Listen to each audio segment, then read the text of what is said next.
નમસ્કાર વિદ્યાર્થી મિત્રો, આવો હવે આજે આપણે તમારા ત્રિકોણ પ્રકરણના આગળના વિડીયોમાં થોડી વધુ માહિતી મેળવીએ. છેલ્લે આપણે ત્રિકોણની વ્યાખ્યા, એકરૂપ આકૃતિઓ, ત્રિકોણની સંગતતા અને એની એકરૂપતા વિશે ચર્ચા કરી હતી. એકરૂપતાની કઈ શરતો હોય એમાં પૂર્વધારણા સ્વરૂપે જે બે શરત છે એ આજે આપણે અત્યારે જોઈએ કે ત્રિકોણની એકરૂપતા માટે પહેલી શરત જે છે એ પૂર્વધારણા 7.1 પ્રકારે છે.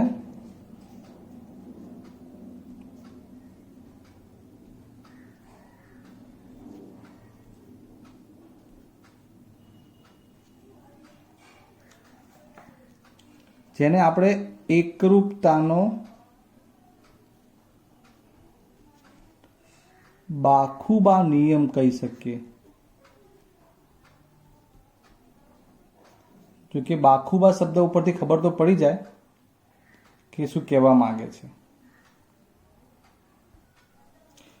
મિત્રો, અહીંયા આપણે બે ત્રિકોણ બનાવીએ. એકનું નામ આપીએ એબીસી અને બીજા ત્રિકોણનું નામ આપીએ PQR. હવે એમાં શું ખાસિયત છે જરા એની ચર્ચા કરીએ.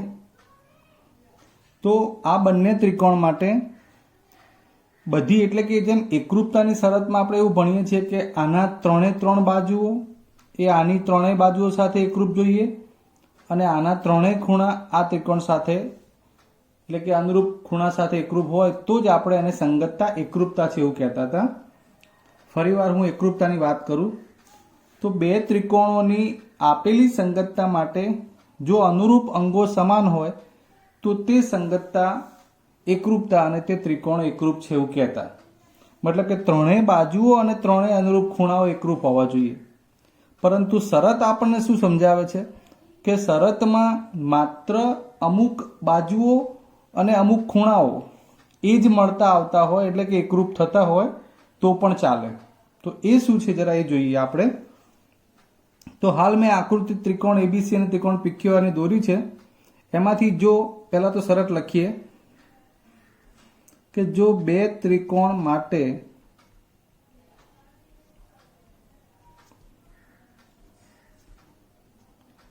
એક ત્રિકોણની બે બાજુઓ અને અંતર્ગત ખૂણો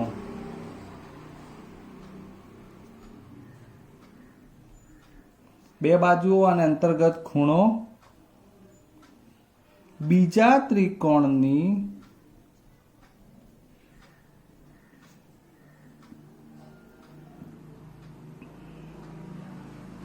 અનુરૂપ બાજુઓ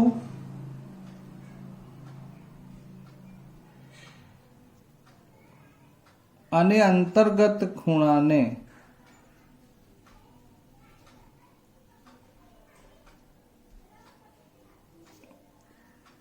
સમાન હોય તો તે બે ત્રિકોણો એકરૂપ થાય.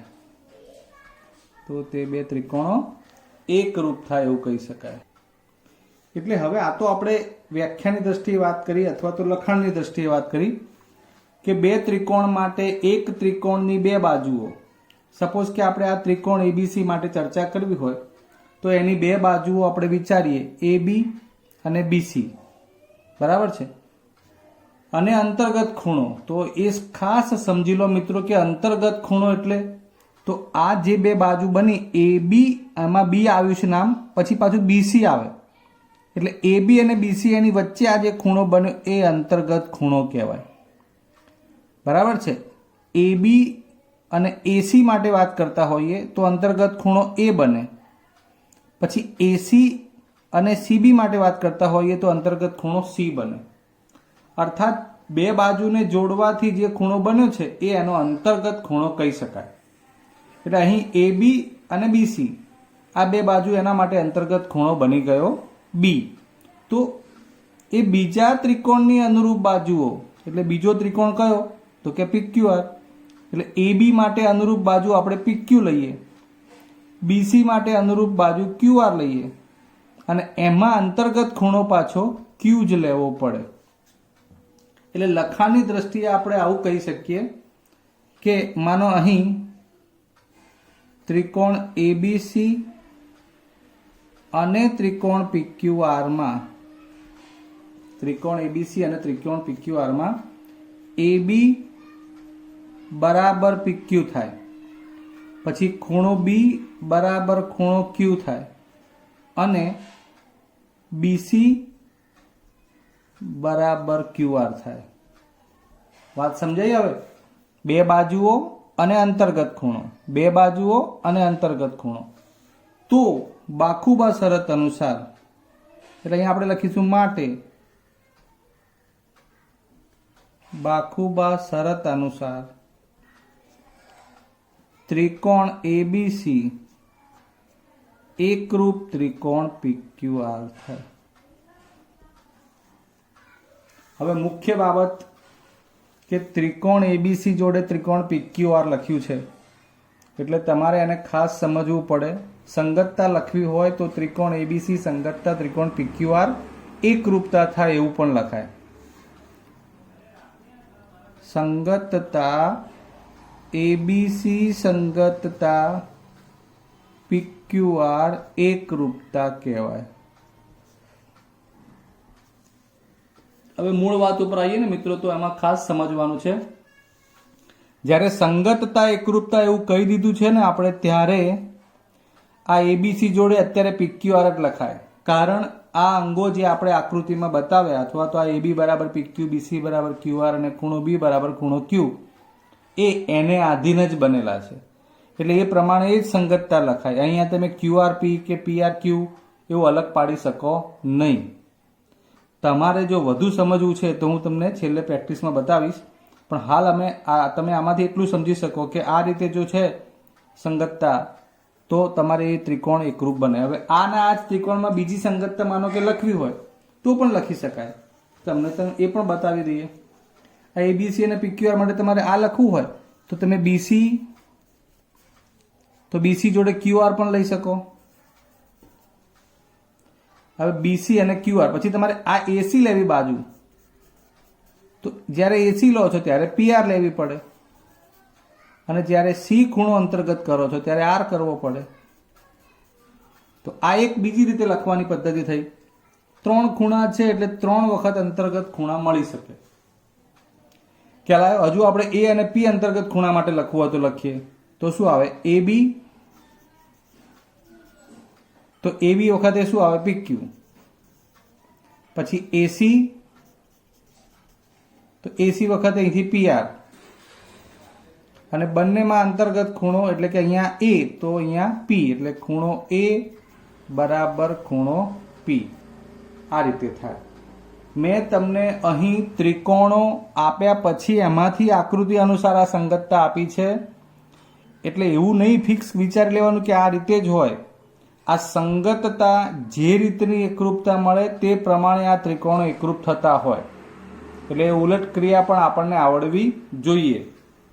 એટલે આ થઈ આપણી એકરૂપતાની બાખુબા શરત અથવા બાખુબા નિયમ, કે જેમાં બે બાજુઓ, જેમ કે અત્યારે આ બે બાજુની વાત કરતા હોય તો આ બે બાજુઓ અને એનો અંતર્ગત ખૂણો X, આ A. એવી રીતે આ PQ અને PR બાજુઓ, તો એનો અંતર્ગત ખૂણો P. ક્લિયર? એટલે 3 રીતે આપણે શરતને જવાબમાં લખી તો શકીએ. હવે બીજી એક શરત જોઈએ છે, ચલો એની વાત કરી લઈએ, જે પૂર્વધારણા 7.1 તો નહીં પણ પ્રમેય 7.1 પ્રમાણે છે, જેને અહીંયા પ્રમેય 7.1 નું ટાઇટલ લીધું છે. શું નામ આપ્યું છે એનું? ખૂબાખૂ. નામ ઉપરથી જ ખબર પડી જાય એવું છે. ખૂબાખૂ એટલે શું થશે? ખૂણો, બાજુ અને ખૂણો. જોઈએ ત્યારે જો એક ત્રિકોણના બે ખૂણા અને અંતર્ગત બાજુ,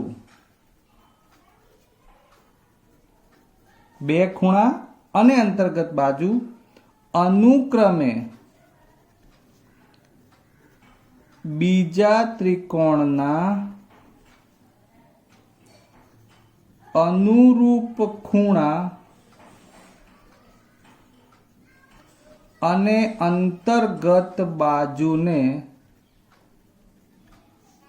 સમાન હોય તો આ બે ત્રિકોણ એકરૂપ કહેવાય. દાખલા તરીકે એની આકૃતિ દોરી લઈએ આપણે.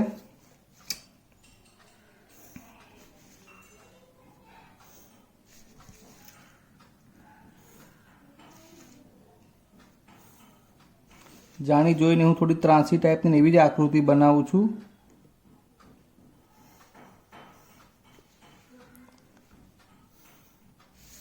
ચાલો હવે આમાં એક ત્રિકોણ છે પાછો એબીસી અને બીજો ત્રિકોણ લીધો આપણે પીક્યુઆર. શરત અનુસાર જોઈએ. એક ત્રિકોણના બે ખૂણા અને અંતર્ગત બાજુ, આ ખૂબ જ સરસ મજાની વાત છે. બે ખૂણા અને અંતર્ગત બાજુ, તો એ કેવી રીતે નક્કી કરવાનું? તો ધ્યાન આપો, જ્યારે આપણે એ ખૂણા અને બી ખૂણા એટલે આ બે ખૂણાની વાત કરીએ છીએ. હવે આ બે ખૂણાની વાત કરતા હોવ ત્યારે જે બે ખૂણાની વાત છે, જેમ કે અહીંયા એ અને બી, તો એ અને બી એ બંને ખૂણાને ધ્યાનમાં રાખીને જે રેખાખંડ બનાવો એ બનશે એની અંતર્ગત બાજુ. ધ્યાન આપજો, ખ્યાલ આવે? એટલે બે ખૂણા એ અને બી, અંતર્ગત બાજુ, આ શબ્દ ઉપર ભાર આપવાનો છે. અંતર્ગત બાજુ ખાસ મહત્વની બાબત છે. એટલે જ આપણે એને ખૂ બા ખૂ એટલે બે ખૂણાની વચ્ચે બા લખીએ છીએ. એટલે અંતર્ગત બાજુ થઈ. આ એ અને બી માટે એ બી એ અંતર્ગત બાજુ થઈ. તમને ફરી વાર ચર્ચા કરી દઉં તો બી અને સી માટે બીસી અંતર્ગત બાજુ થાય, એ અને સી માટે એસી અંતર્ગત બાજુ થાય. એવી રીતે અનુરૂપ લેવાની. એટલે અહીંયા આપણે એ અને બી બે ખૂણા લીધા. જેમ કે આપણે લખવું હોય તો આ ખૂણો એ, હવે અને અંતર્ગત બાજુ અનુક્રમે બીજા ત્રિકોણના અનુરૂપ ખૂણા. અનુક્રમે એટલે એ તો એની સાથે ક્રમમાં માનો આપણે પી લેવો હોય તો આ પી ખૂણો, પછી બી તો એની સાથે ક્રમમાં તમારે અહીંયા ક્યુ લેવો છે તો આ ક્યુ ખૂણો થયો, અને એની અંતર્ગત બાજુ એટલે એ બી, તો અહીંયા તમારે લેવી પડે પી ક્યુ. જેમ તમે અહીંયા એ બી લો બે ખૂણા સાથેની, તો એના અનુરૂપ ખૂણા તો પી અને ક્યુ થયા, અને આ બાજુ જે છે એ પી ક્યુ બની. એટલે એ બી બરાબર પી ક્યુ આવું થાય. ખ્યાલ આવે છે? એટલે બે અનુરૂપ ખૂણાઓ જે છે એ અંતર્ગત બાજુ માટે એ બી, તો એમાં એ સાથે પી ખૂણો લેવાનું થાય છે અનુક્રમેમાં, અને બી સાથે ક્યુ, તો અહીંયા અંતર્ગત બાજુ એ બી, તો અહીંયા અંતર્ગત બાજુ પી ક્યુ. આ રીતે હોય તો આ ત્રિકોણો એટલે કે ત્રિકોણ એબીસી એકરૂપ ત્રિકોણ પીક્યુઆર કહી શકાય. મૂળ વાત તમે ફરીવાર સમજી લેજો. અગાઉ જે આપણે જોયું એમાં બે ખૂણાની વચ્ચે બાજુ હતી, આ બે બાજુની વચ્ચે ખૂણો હતો, એટલે બાજુ ખૂણો બાજુ એટલે બા ખૂ બા આવું કહેતા. અહીંયા જે છે એમાં બે ખૂણાની વચ્ચે અથવા તો અંતર્ગત બાજુ શબ્દ છે એટલે ખૂ બા ખૂ, તો બે ખૂણા અને એક બાજુ. અંતર્ગત શબ્દની અત્યારે ખૂબ જ કિંમત છે, એટલે બે ખૂણાની અંતર્ગત બાજુ શબ્દ ઉપર ભાર આપવાનો રહે તમારે. એટલે જ્યારે ત્રિકોણમાં બે ખૂણા અને અંતર્ગત બાજુ એ બીજા ત્રિકોણના અનુરૂપ અંગો સાથે એકરૂપ થતા હોય ત્યારે ખૂબા ખૂ શરત અનુસાર બે ત્રિકોણો એકરૂપ બનતા હોય. ફરીવાર મૂળ બાબત સમજી લો. અહીં મેં જે ચર્ચા કરી છે એમાં ત્રિકોણો એકરૂપ બને છે જેમાં આપણે 6 અંગો એકરૂપ થાય એવું ચેક કર્યું નથી. માત્ર લાગતા વળગતા, જેમ કે બાખુબા કહેતા હોય તો બા ખૂબા એટલે બાજુ ખૂણો અને બાજુ એટલે બે બાજુ અંતર્ગત ખૂણો એ બીજા ત્રિકોણની બે બાજુ અને અંતર્ગત ખૂણા સાથે એકરૂપ મળે તો માત્ર 3 જ અંગો થયા તો પણ એ ત્રિકોણો એકરૂપ થાય છે. એવી રીતે ખૂ બા ખૂ, જ્યારે એની ચર્ચા કરતા હોય ત્યારે બે ખૂણા અને અંતર્ગત બાજુ બીજા ત્રિકોણના બે ખૂણા અને અંતર્ગત બાજુ સાથે એકરૂપ થાય, ત્યારે પણ માત્ર 3 જ અંગો એકરૂપ બને છે અને એ વખતે પણ ત્રિકોણો એકરૂપ થાય છે. ક્લિયર? તો આ એકરૂપતાની બે શરતો જોઈએ. આમ તો એક પૂર્વધારણા 7.1 પ્રમાણે જે બાખુબા છે અને પ્રમેય 7.1 પ્રમાણે એ ખૂબાખૂ છે. બરાબર છે. હજુ બીજી એક વાત લખવાની છે. એકરૂપતાની ખૂખુબા શરત, આને શરત સ્વરૂપે સ્વીકાર્યું છે, આમાં બીજું કંઈ છે નહીં. જો ખૂણાની બે જોડ અને અનુરૂપ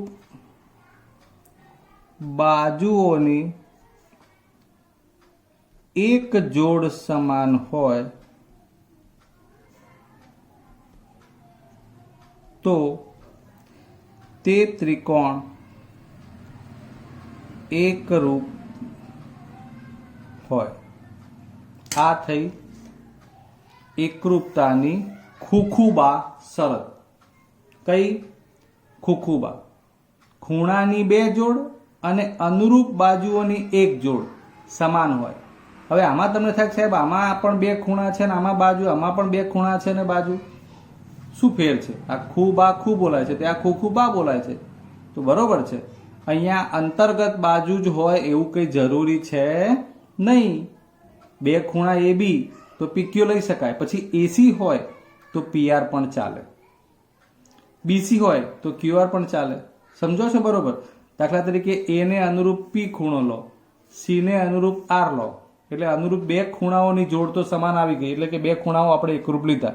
પરંતુ જરૂરી નથી કે એ અને સી વખતે આપણે અંતર્ગત બાજુ એસી, પી અને આર વખતે પીઆર જ લઈએ.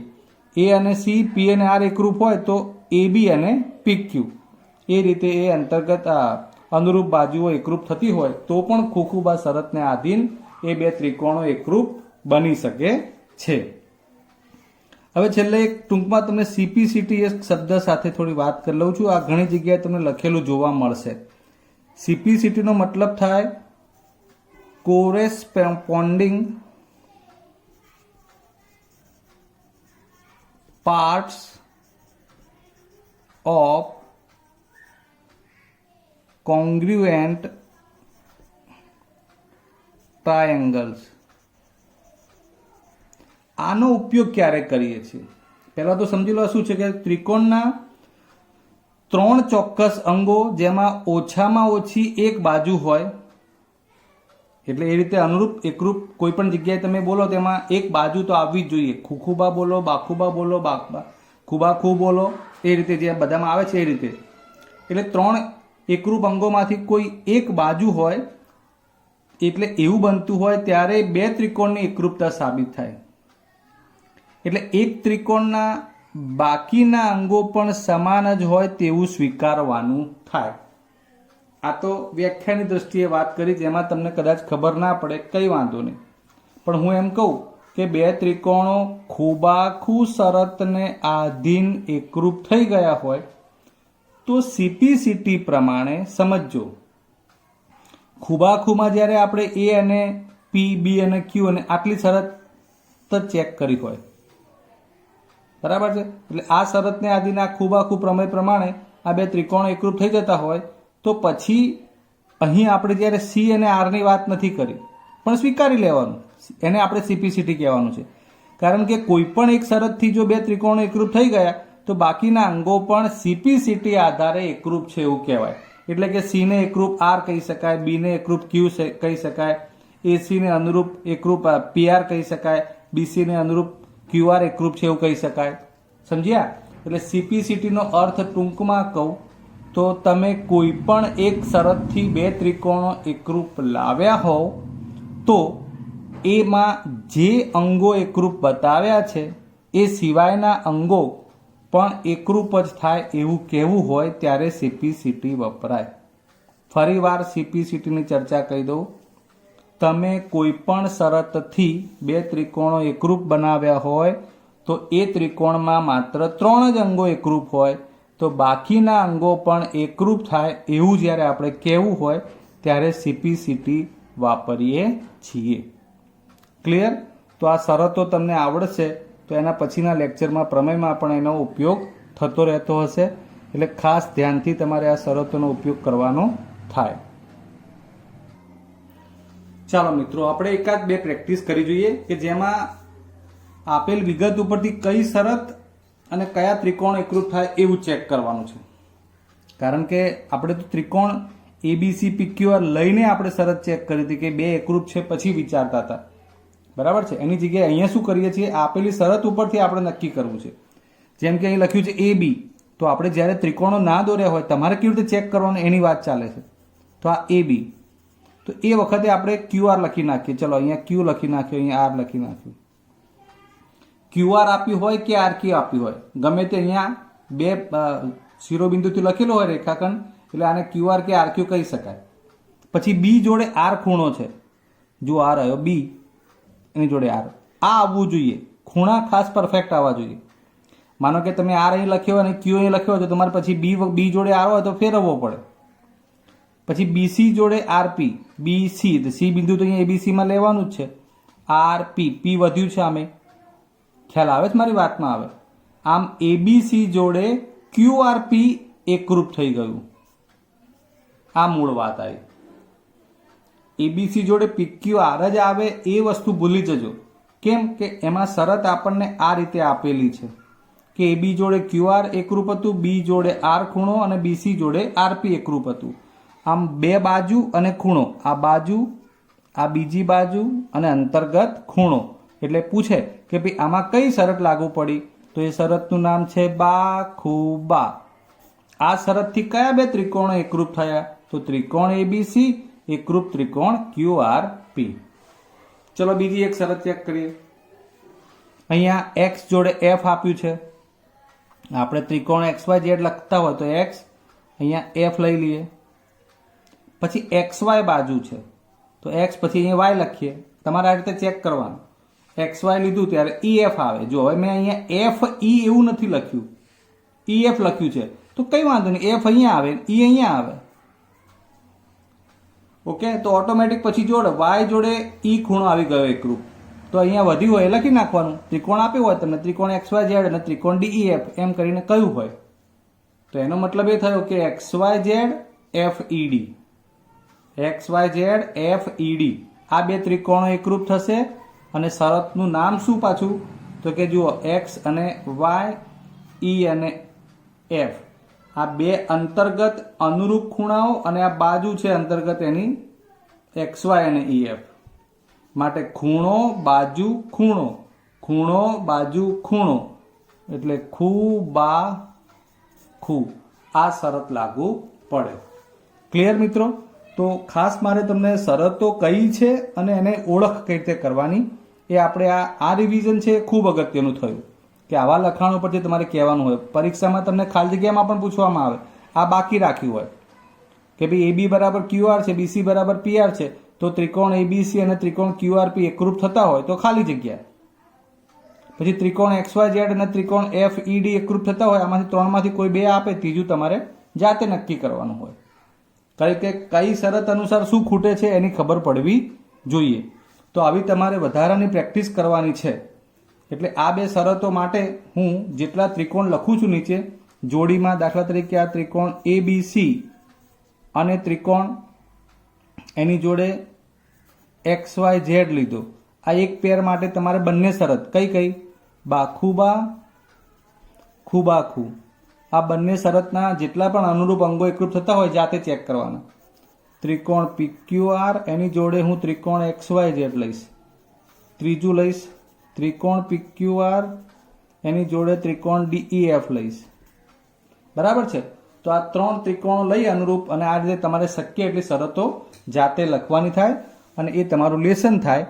એ સિવાય તમને જે શરતો મેં લખી બતાવી છે એ પણ તમારે લખીને મોઢે કરી અને ગૃહ કાર્યમાં એ શરતો અને આ પ્રમાણે જે કોઈ પણ અંગો એકરૂપ બને આકૃતિ સહિત જે આ રીતે લખવાના હોય એવા જેટલા શક્ય બનતા હોય એટલા અંગો. માનો કે આ ત્રિકોણ ABC અને ત્રિકોણ XYZ માટે તમારે બાખુબા શરત લખવી હોય તો ત્રણ રીતે લખાય, ખૂબાખુ લખવી હોય તો બીજી ત્રણ રીતે લખાય. એમ એકમાં 6 વખત થાય એટલે 18 રીતે તમારે ટોટલ લખવાનું થતું હોય. 2 જ શરત મૂકી છે. હજુ તમે ધારો તો આમાંથી ખુખુબા પણ લખી શકો. બરાબર છે? એટલે આ પ્રમાણે તૈયારી કરજો. ચાલો ત્યારે રજા લઈએ. જય હિન્દ.